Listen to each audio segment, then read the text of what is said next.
Hi everybody, how you doing? Today I wanted to focus on this guitar here. This is a 2019 Gibson Tribute Les Paul Jr. DC. The DC obviously standing for double cutaway. I got this guitar back in 2020, right in the middle of the kind of first big lockdown. So things were mail order only. You couldn't go into any guitar shops or anything like that.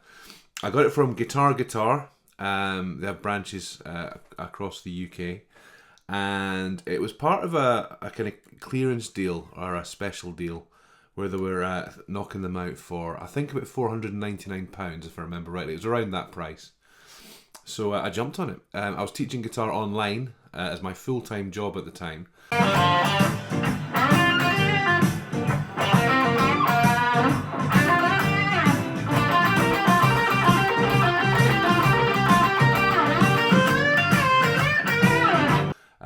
So I was kind of working on Zoom and, just teaching 30 odd students a week.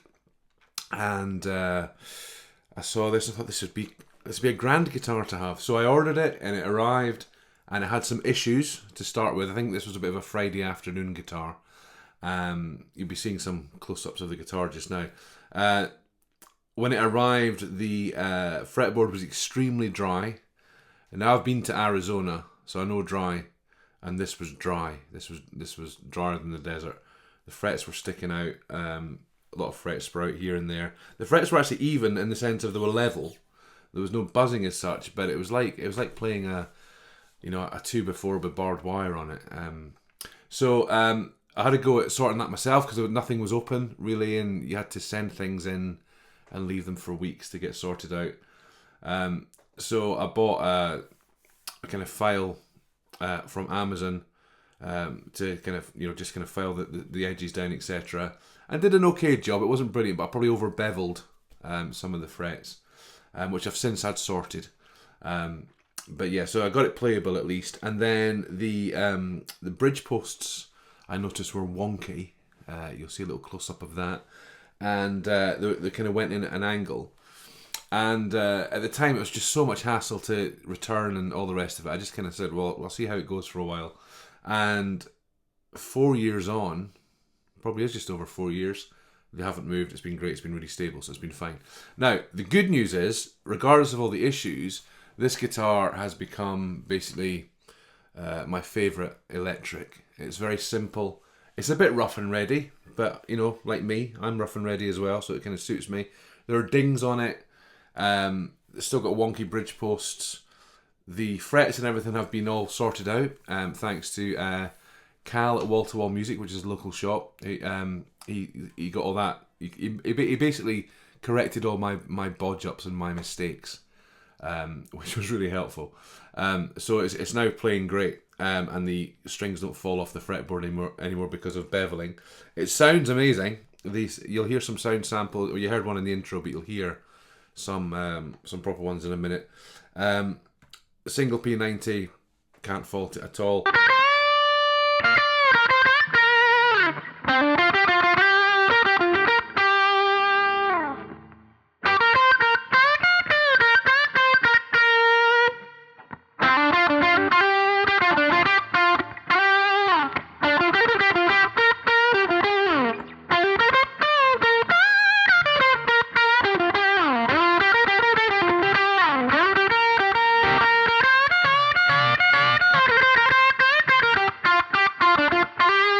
Now, the reason for the title, partly a little dig at the quality control of Gibson at the time, even though I got the usual kind of baby picture of this in the factory and stuff, and it had obviously been checked over.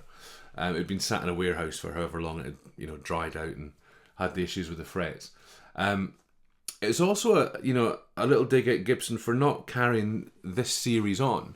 If you've played a tribute, they did an SG, they did these juniors, they did a special with the 2 pickups. And actually, there is a space under the pick guard here for another pickup, so I could put a neck pickup in. Just need to change the pick guard, basically.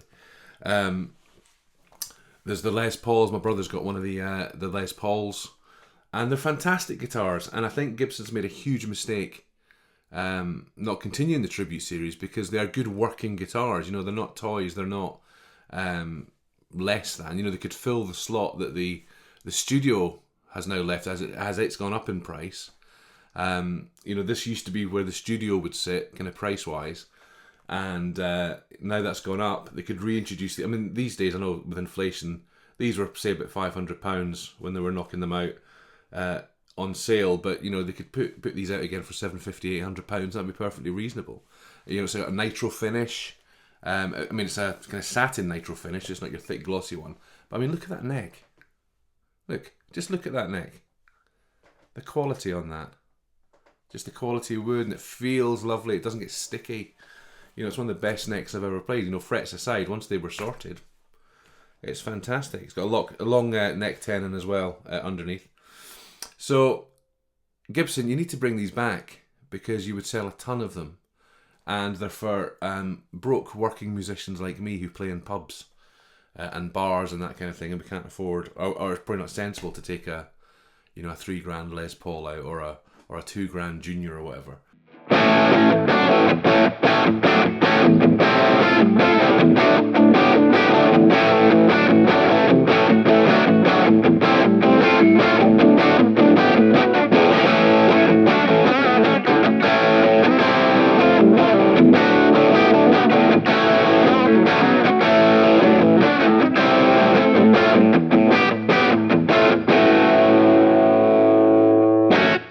So let me know in the comments if you tried one of these or if you tried one of the other tribute models, if you think Gibson should bring them back. You can tell me if I'm talking nonsense, it's up to you. But enjoy the rest of your week, and I'll see you again soon.